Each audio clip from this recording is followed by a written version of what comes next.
Hello po, magandang hapon. So ito po yung project namin dito sa phase 3. Ayan na po yung ating Kisame ni Lumina na pinalitan po namin siya ng metal spandrel, tapos nilagyan po namin siya ng pin lights. Ayan. So bali ang kulang na lang po materialis dito is para po sa gate. Ayan. Sa gate na lang yung gagastosan nila ma'am, tsaka po yung sa mga pintura.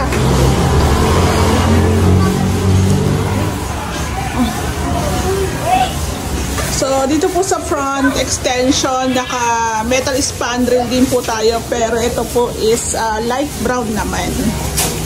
Ayan.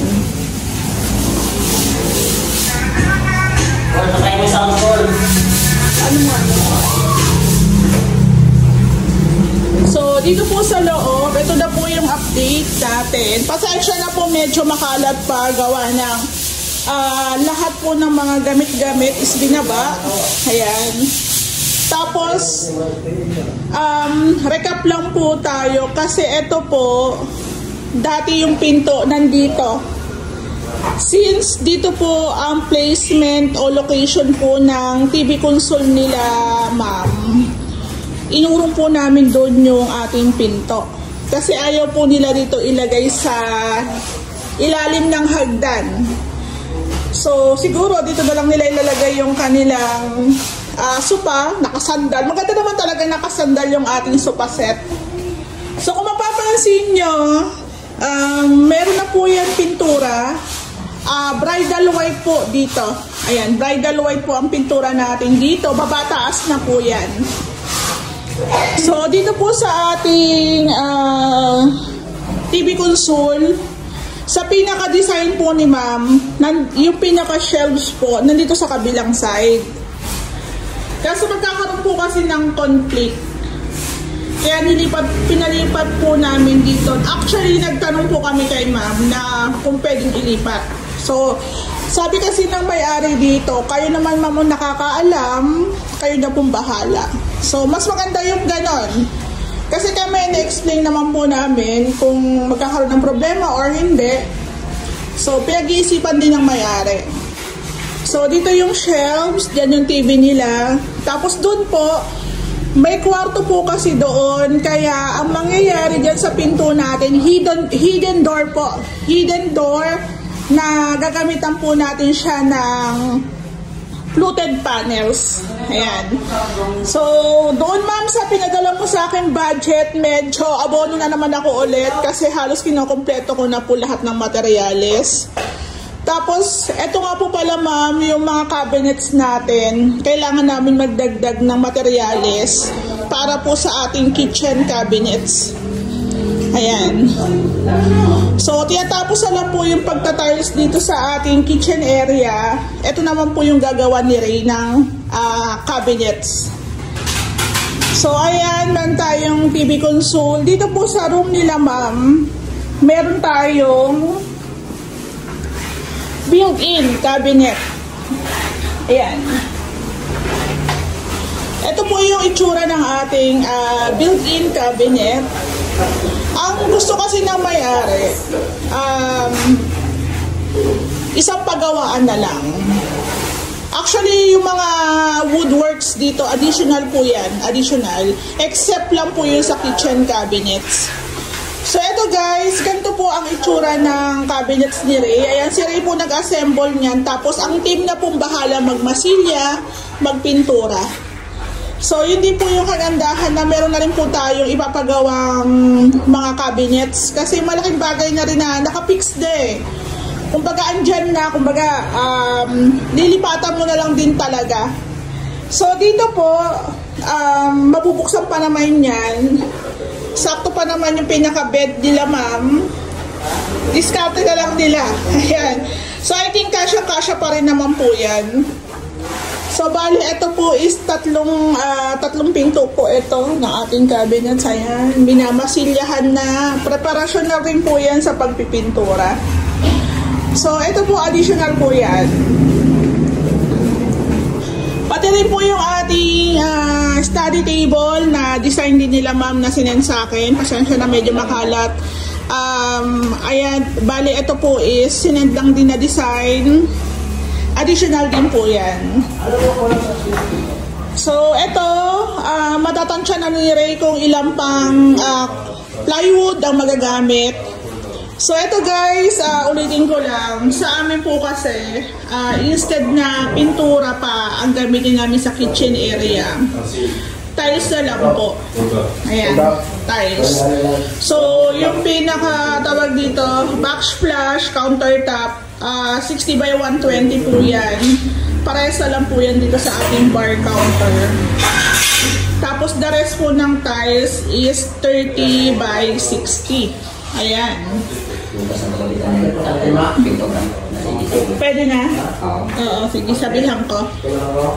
Tapos ito pa guys, hanggang ilalim po ng lababo, naka-tiles yan. So, huwag nyo nang tingnan na bakit lahat naka-tiles. Mas papuro po yan sa inyo pagdating ng araw. Kasi kahit po magkaroon ng leaks yung ating lababo dyan, hindi po plywood yung masisira. Kasi ang pinakasapin din po ng ating ilalim is tiles din po siya. So may mga part na nakapintura. Ito, pintura po ito. Ito po, pintura na rin po ito. Tapos dito sa bar counter, may gagawin din po tayo dyan na parang lalagyan ng wine. So titingin na lang ako sa Pinterest para dito po kasi sa unit nila, ma'am, hinahayaan po kami mag-design. Basta approve sa kanila. Pero bago po namin to i-go, nagsasabi po kami sa kanila, hindi po kami pala decision dito. Pero ito rin po kasi ang kagandahan sa may-ari. Hinahayaan lang kami. Walang kaartehan yung, ay ayoko niyan ma'am, parang gano'n. Walang gano'n eh. Basta sila parang, sige ma'am, go nyo. Kung ano po yung ikakaganda, okay kami doon. So, sana gano'n, diba? Doon sa magiging mga future client namin, sana gano'n. Kasi kami, hindi rin talaga namin yan gagawin o i-design na pangit. Sabi ko nga sa inyo, sa renovation po namin dito sa Ray House Makeover, nakikialam ako sa mga bagay-bagay. Ayan po. Tapos dito naman po tayo sa bathroom. Ito po yung bathroom ni Lumina na dati po ang pinto dito. So pinalipat ko na po to. So pumayag naman yung may-ari. Pala decision na nga po sa pagdating sa design. So, dito po, ang gusto ng may-ari is sliding. So, pinapili ko po sila ng design. Nag-suggest ako, okay naman kina ma'am. Kaya ito po, pinapinish ko na po ito. Tapos, ayan nga, may pintura na para pwede ko na pong kontakin si tatay. Pwede na po niyang i-install yung ating sliding. Ayan po.